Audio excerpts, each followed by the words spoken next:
Good morning, everyone. One of the three things we focus on during these days between Rosh Hashanah and Yom Kippur is tzedakah, charity, tshuva, repentance, tefillah, prayer, and tzedakah and charity. It's a very interesting idea that we always think about charity as something that the poor people receive. But really, rich people should also receive charity. And let me explain. The Talmud says something interesting. You know, all other mitzvahs, you have to try to do it for the proper motivation, for the proper intention. However, when it comes to charity, more than any other mitzvah, what matters most is the outcome, the bottom line. So much so that the Talmud says if you're walking down the street and you lose a $5 bill or a $10 bill or a $20 bill or a $100 bill, and a poor man finds your money, you get the mitzvah of tzedakah because your money gave tzedakah. Even though that wasn't your intention. Maybe even when you discovered you lost a $100 bill, you felt bad about it. You regretted losing it.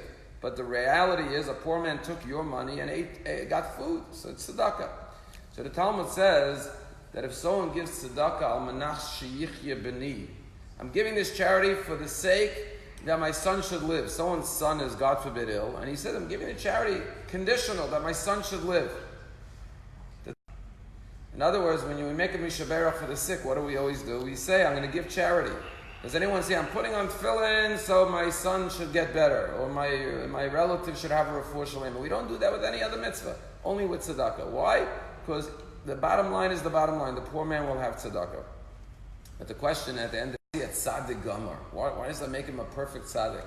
So a beautiful interpretation is as follows. One of the problems with recipients of charity is that even though you give them money, they feel ashamed, they feel embarrassed, they feel humiliated that they have to rely on your generosity. It's a horrible feeling. Everyone wants to be self-sufficient. So the Talmud is saying is, when you give the poor man charity, say, listen, my son is not well. I'm giving it to you. I'm doing the mitzvah tzedakah because it says through the mitzvah tzedakah he'll have a refuah shalema. Tzedakah tatzal mimavet. Tzedakah saves from death. So thank you for accepting this charity, because through this charity my son will get better. So you're doing me the favor. I'm not doing you the favor. You're giving me charity because you're enabling my child to get better through the opportunity of giving you tzedakah. So instead of the poor man feeling like he's poor and he's the recipient, he now feels like he's the giver rather than the recipient, because he's giving you the opportunity to do this mitzvah to help your own child get better. What could be greater than that? And the message of Talmud says that's a tzaddik gamar, because he gives it in a way that he doesn't take away the poor man's dignity. He preserves his dignity. He empowers him. He makes him feel good. And we have to realize that there's two dimensions to charity. Charity is not only monetary. It's how you make the person feel who has to rely. Many times people give charity, but they do it in a way that the person feels humiliated, ashamed. And they defeat the whole mitzvah, so to speak, by robbing the person of their self-esteem. And this is a good time of year to think charity is not only money.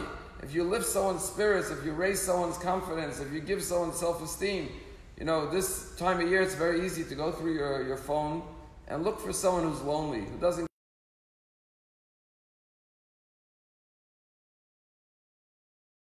doing that 5-minute, 10-minute phone call for a lonely person, a person who doesn't feel important, could be such a raise to the spirits that it could be more valuable than money to them. So tzedakah is not just about material, it's about emotional deposit that you make to that person who is lacking in feeling insufficient in their self-worth and self-value. I just want to share with you a beautiful story. In Ukraine there was a Hasidic Rebbe. His name was the Zvula Rebbe. His name was Gedalia Moshe Goldman. And he was sent off to Siberia labor camp for 7 years. At the end of the 7 years, they call him and another Jew into the office, and they say, your time is up, you're free to go from the Siberia labor camp. The problem was it was Shabbos. And they hand him documents, and they say, if you just sign